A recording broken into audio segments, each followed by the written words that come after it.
Welcome to the 700 Club. Thanks so much for joining with us.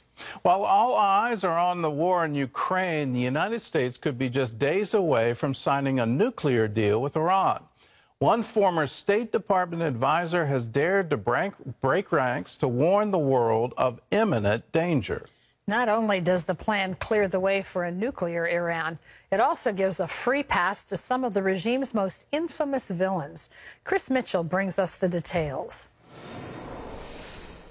After 11 months of negotiations, Israel's chief takeaway is alarm. We look to Vienna and we're deeply troubled by what we see. For Israel and all the stability-seeking forces in the Middle East, the emerging deal, as it seems, is highly likely to create a more violent, more volatile Middle East. They said that they were going to get a longer and stronger deal. This deal will be shorter and weaker. Just days before an expected announcement, former State Department advisor on Iran, Gabriel Noronha, released information provided to him by current State Department officials. My former colleagues I worked with, who were really so distressed by what they were seeing that they asked me to go public with these details because they said that Congress had not been informed and the American public hadn't been informed, and they were just so worried with the concessions that were being made by the negotiating teams that they felt that they needed to say something about it. Noronha says the deal clears the way for a nuclear Iran. Unfortunately, they're not getting any of the sunsets on Iran's nuclear restrictions lifted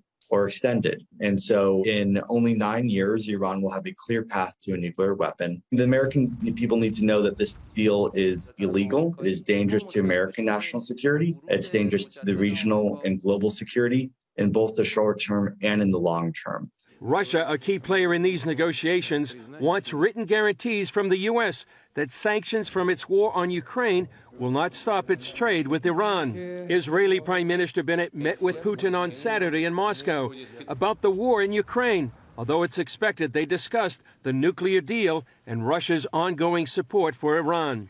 The deal would also reportedly provide billions in sanctions relief to Iran. There are no restrictions in this deal on how that money will be spent and fueled to Iran's proxies. So we can expect that a lot is going to go to Hezbollah, Hamas, the Houthis. And so we're going to really see over the next few years, it might take a few months to get going, we're going to see a rapid proliferation of terrorist activity. We're going to see more destabilizing activity, and we're going to see Iran's influence and power grow in the region. That power represents an existential threat to Israel. Let me be clear. Israel will not accept Iran as a nuclear threshold state. Israel will always maintain its freedom of action to defend itself. Israel's pledge to defend itself, along with Iran's nuclear ambition, puts these two enemies on a collision course for war. Gordon? Well, Chris, what elements of this deal are so troubling? Well, not only what Gabriel Noronha said, but the deal reportedly also removes sanctions from some of the top Iranian officials, including President Ibrahim Raisi. Raisi is known as the Butcher of Tehran. He's responsible for the deaths of about 5,000 political prisoners in the late 1980s. Another top official, Gordon, is Iranian cleric Ahmed Jannati. He's responsible for rigging the Iranian elections. He's responsible for these massive death to America, death to Israel rallies, and he's pushing for the regime to kill protesters.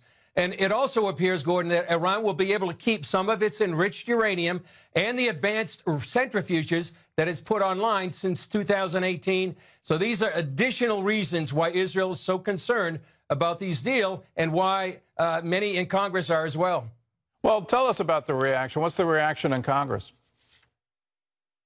Well, one thing that Congress has done, Gordon, is that Minority Leader Kevin McCarthy and Congressman Michael McCaul, he's the leading minority member on the Armed Services Committee, they sent a letter to Secretary of State Blinken, and they urged them to submit the final nuclear deal with Iran to congressional review. And what they do is they cite the Iranian Nuclear Agreement Review Act of 2015. Now, what that act did is to require the president to submit any agreement within 5 days to the Congress.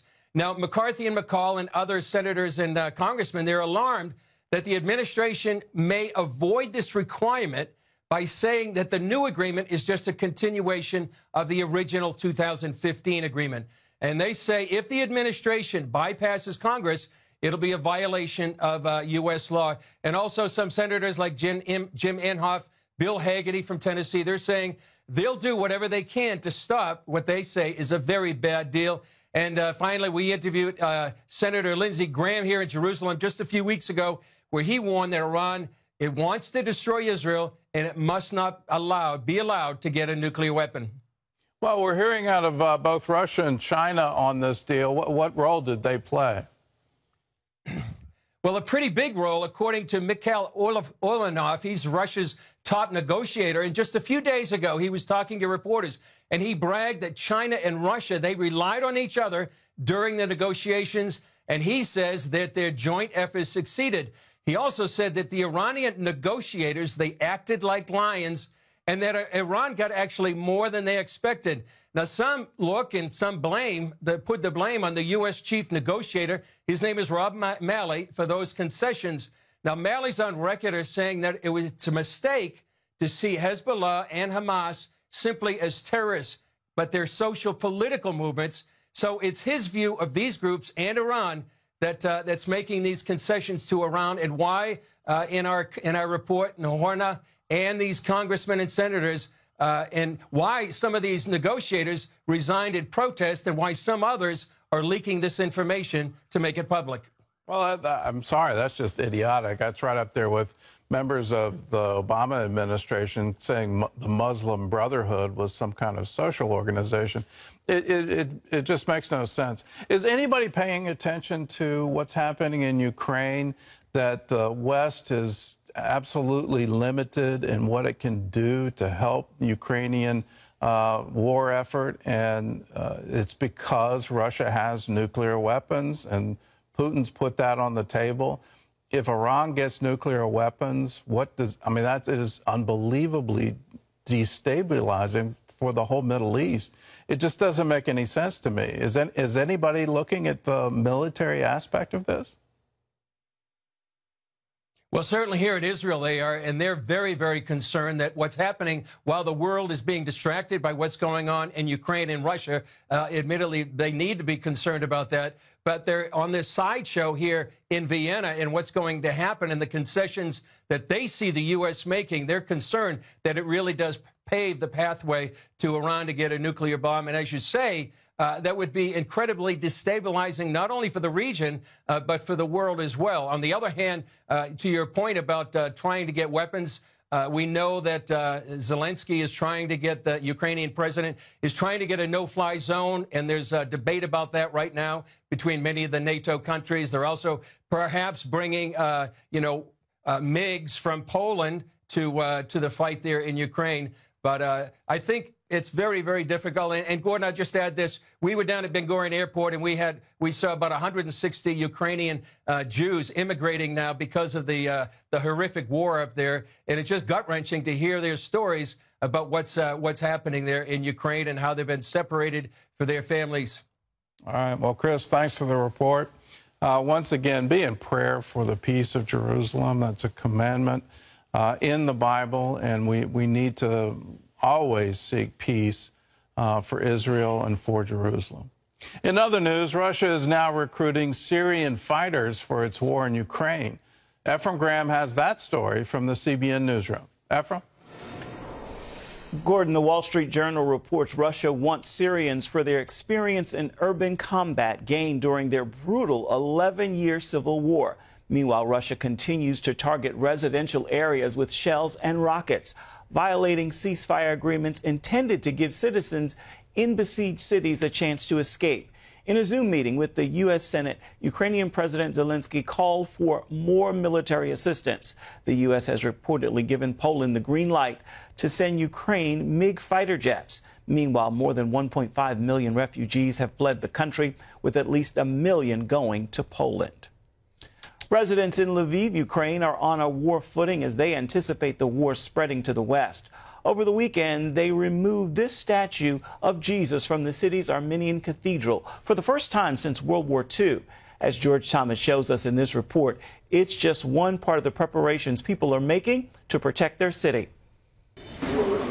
It's the sounds and sights of a city that's on a war footing. We have food, we have medicines, we have all kinds of different things, and we sort them into categories here. At Lviv's historic art palace, now a massive aid hub, hundreds of volunteers use every inch of this 32,000 square foot structure to store critical supplies that fleeing refugees and military personnel might need in the days ahead. We are all united, and now everyone is helping, and we're doing everything we can. In one corner, food. In another, clothes, sleeping bags and blankets. Here, medical supplies and toiletry. And in this spot, sacks of potatoes. Lviv has been a safe zone since Russia's invasion. Tens of thousands of people are pouring in by the day, and residents are stepping up to help.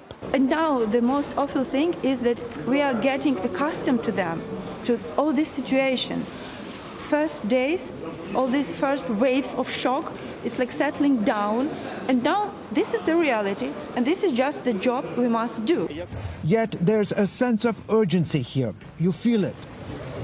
You see it.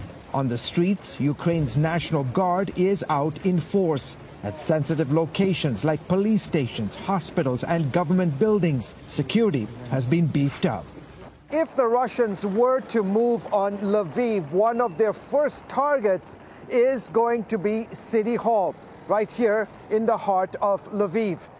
And so already authorities have put up the sandbags and erected these concrete barriers just in case. CBN News filmed as military instructors were teaching civilians how to handle weapons and man checkpoints. Ruslan Shenitsky is playing his part as well, cutting large pieces of metal. The goal is to erect these steel barriers to stop Russian tanks from advancing on the city. These are the prepared Molotov cocktails, and they are actually ready for use. And these bottles, they are prepared to be transported because they are covered. Here. They have a seal on them. Yeah. Taras Masalko does public relations for one of Ukraine's largest breweries. So basically to fill up the bottles and use them to put gasoline and all the stuff that's needed. The company has ditched beers for producing petrol bombs to set fire to any invading Russian army. We need to be prepared, and we need to be sure that we can normally defend our houses and our cities. Back at the Art Palace, volunteers work around the clock. This is the largest humanitarian center with 8 others scattered around the city. People are really exhausted. They're coming and they're saying, okay, I can stay for like 5 hours, but they're working for 12 hours. George Thomas, CBN News, Lviv, Ukraine. Citizens becoming soldiers. Gordon? Well, there's a huge refugee crisis happening right now on the borders of Ukraine. Over 1 million, some say as high as 1.5 million people have left. And here are the stats that we're getting from our Operation Blessing teams. 80 to 90% of them are women and children. The men are staying to fight. They're asking their wives, their children to leave, find shelter, get to safety. And we want to be there for them. And we're there in your name if you're a member of the 700 Club. If you want to participate, the needs are enormous. They need food, they need water. We're hearing reports they need diapers, they need baby formula. The needs are enormous. If you want to be a part of helping, call us. 1-800-700-7000. Just say, I want to be a part of Operation Blessing Disaster Relief. You can write to us at CBN Center, Virginia Beach, Virginia, 23463. Just put Disaster Relief Fund in the memo line. You can also text OB Crisis to 71777, or you can go to cbn.com. There's a way you can designate your gift to the Operation Blessing Disaster Relief Fund. We're looking to open another base of operations in Romania. We'll have more details on that. Right now, our focus is the border of Poland, where most of the refugees are going. Our crew is already on the ground, been delivering hygiene kits. Now we're looking for warehouse space and how do we provide food for people in need. You can be a part of it. All you have to do is call 1-800-700-7000.